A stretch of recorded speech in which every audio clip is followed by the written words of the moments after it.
Our opening thought comes from Jason W. Moore from his work, The Capitalocene, Part 1, on the nature and origins of our ecological crisis.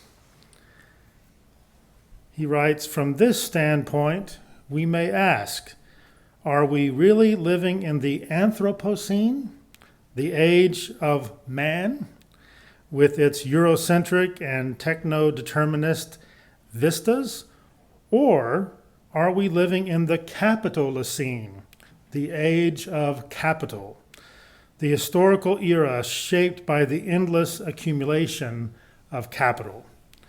How one answers the historical question shapes one's analysis of and response to the crises of the present.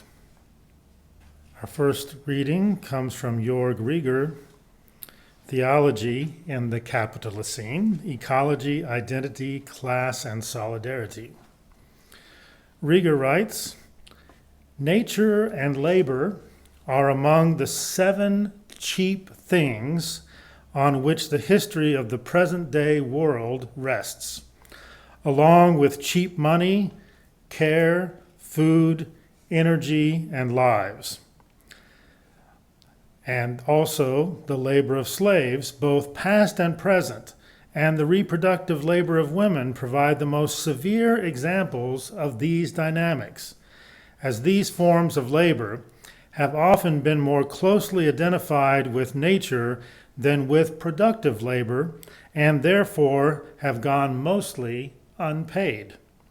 Here, exploitation and extraction meet, and both continue to increase under the conditions of neoliberal capitalism, with no end in sight. In the process, capitalism keeps transforming the globe. No part of the so-called natural environment is left unaffected, and hardly any place in the world is left untouched by its reach. Our next reading is also from Jörg Rieger, from The Peculiar Agency of People and the Planet. Rieger writes, the common descriptor of the current age, the Anthropocene, found across various academic disciplines, signals the problem. A closer look at the relevance of capitalism for our topic suggests a change of terminologies. The more appropriate might be the term Capitalocene, given that capitalism pulls together capital, power, and non-human nature, as well as human productivity. Blaming humanity as a whole, or some generic notion of Western consumerism for climate change and ecological destruction, misses substantial flows of power that determine our age. The same would be true for blaming religion as such, or blaming all the sciences, natural or social. When I was a freshman in college at Oklahoma City University, my very first semester I had an 8 a.m. class, 4 days a week. I was not a morning person. Dr. Jones was the professor. The class was Introduction to Biblical Literature. And almost every morning, Dr. Jones would start out by saying, in a fairly high-pitched voice that I cannot imitate, the word for today is, and he would put a new word, he'd say, put this in your vocabulary list. He'd put it on the board and talk through it a little bit, and that would be the word that would stick in our mind from that day. And oftentimes, those words would end up on a vocabulary quiz in his tests. I remember that this morning because the word for today is Capitalocene, right?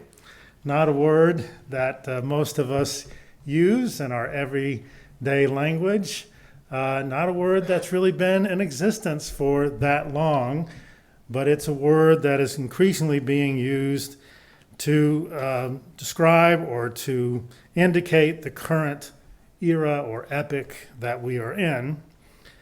Some have referred to the current epoch, as you could hear from the readings that we looked at today, as the Anthropocene, right? And the root word in Anthropocene is anthropos, which is the Greek word for human. So they refer to our current epoch as the Anthropocene, given the vast impact of humanity on our planet. But some recent scholars are making the argument that it would be more explanatory to understand the age or the epoch that we're currently living in as the Capitalocene, an epoch shaped by capitalism and its extractive and exploitative systems and practices.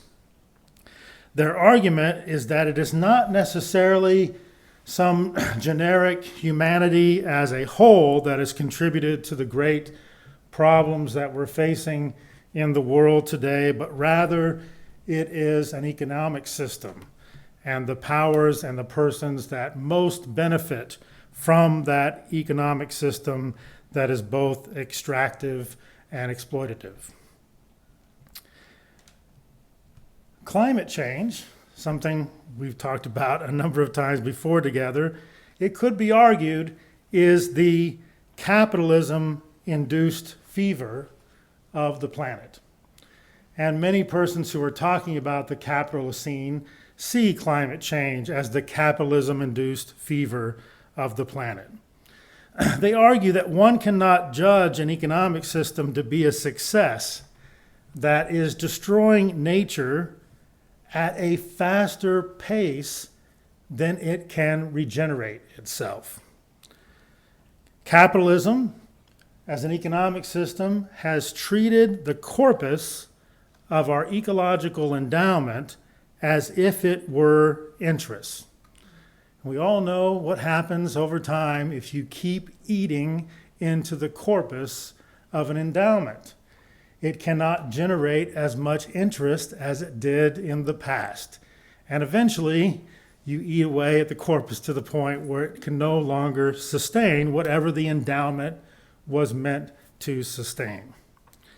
Technology has bought capitalism some time, but you can't ignore the limits of nature forever and not have real and devastating consequences.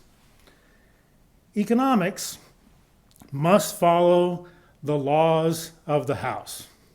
That's what economics means. Eco comes from oikos, house, nomos, law. Economics are the laws of the house, and the earth is the house. The earth is our house. It is not sustainable for humanity to continue to pretend that nature is simply here for us, a commodity to be bought and sold, used and consumed, rather than a community within which to live. Capitalism has commodified and objectified humans. It has commodified and objectified other than humans, the rest of life as well, and all of nature. Capitalism as an economic system is hurling us towards an unlivable climate, is in many ways responsible for the sixth great extinction that has already begun, and has killed off about 70% of all wildlife on the planet over the past 50 years. If we don't quickly transition from the Capitalocene era to what some would call the Ecozoic era, capitalism will continue to destroy human civilization as we know it and take most of the other than human life with it. The persons and powers who profit the most from the exploitation of people and the planet do not simply ignore the social and ecological costs of capitalism. They actively and relentlessly invest in misinforming the public about them. And the return on their investment is more time. More time to profit from a system that is driving us towards civilizational and ecological collapse. An economic system that measures its success solely by profits and productivity, which is primarily what we measure our success in a capitalistic economy on. An economic system that measures success in that way fails in promoting social and environmental justice and well-being. The ultimate test of the viability of an economic system is whether it can function within the carrying capacity of the planet. Can it function within the carrying capacity of the planet? Capitalism has failed that test. If intelligent life exists in the distant future and looks at the portion of the geological record represented by the Capitalocene, they will see a thin layer of catastrophic evidence of just how morally and ecologically bankrupt an economic system is that prioritizes profit and power over people and planet. Now, when one hears someone criticizing capitalism in a scathing way, like I am doing now, there is a tendency, there you go. We must avoid the binary ways of thinking that lead some to conclude that a critique of capitalism is the equivalent of an affirmation of communism. And it should be noted that such a conclusion is often promoted by those who benefit the most from the current system. They are quick to point the finger and say socialist or communist, and the argument is over, right? Because that's bad, that's evil. We were up against that system for many, many decades in the Cold War, and we overcame it. Capitalism won. Capitalism prevailed over communism. At least that's how the story goes. It's not an affirmation of communism to criticize capitalism. Attempts at implementing communism have proven to exploit people and planet and end up concentrating both political and economic power in the hands of a few to the detriment of the many, thus diminishing human freedom and trending towards totalitarian societies that continue to treat the environment simply as a resource and an object for exploitation. Communist countries have not proven to be ecologically sustainable countries or just countries. The fierce urgency of our social and ecological challenges that we're facing today requires much more collaboration and creativity than the binary thinking of capitalism versus communism can muster. The key question that we need to be asking of our economic system is whether it is regenerative and sustainable for both human and other than human life. That's the key question. What kind of mixture of economic systems we have, or perhaps new ideas and new systems we create, are going to be viable insofar as they are regenerative and sustainable. That may mean we borrow some aspects of capitalism. It may mean that we borrow some aspects of socialism. It may mean that we find more communitarian ways of living into a new economic existence. But we have to move away from this binary thinking of it simply being capitalism versus communism. Sadly, and I would say tragically, much of Christianity has been co-opted in the Capitalocene as a source of religious justification for our current economic system, with certain aspects of the Christian tradition being emphasized over others to create an ethos to strengthen the spirit of capitalism, even when it conflicts with the spirit of justice and the well-being of all life. The connection between Christianity and capitalism during the era of the Capitalocene should come as no surprise. No surprise, given that capitalism is the prevailing economic system in countries where the population is primarily Christian or historically primarily Christian. The interests of Christianity are often seen as connected to the political and economic interests of the state, thus contributing to a mutually reinforcing relationship between capitalism and Christianity. And this creates a self-perpetuating cycle of capitalism receiving religious justification from Christianity, while Christianity receives economic benefits from capitalism. And there are so many benefits that certain Christians get from capitalism, right? We see it all around us all the time.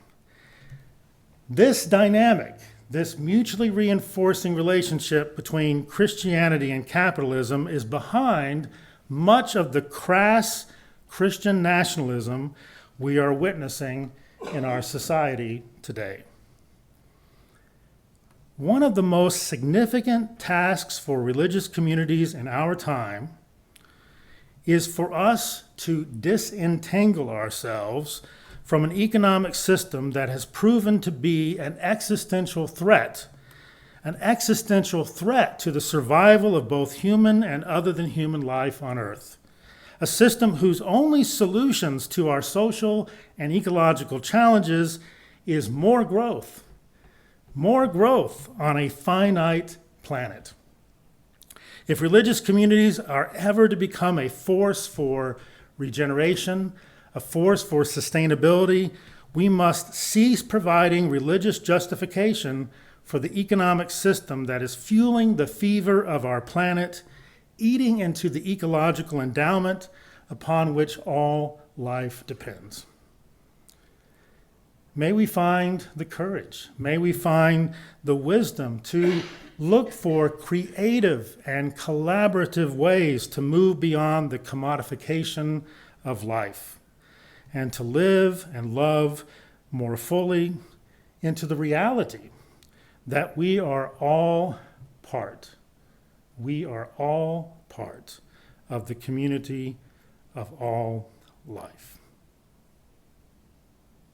Our closing thought comes from Gabriella Latini, from her writing Resistance as Healing, Disrupting the Spiritual Foundations of Capitalism.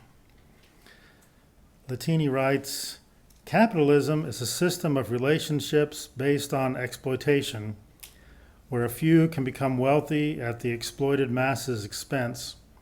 It is an economic system that justifies unequal power relationships and the trampling of fundamental human rights for the profit of very few and the illusion of relative safety and well-being for a larger number of privileged people, mainly white."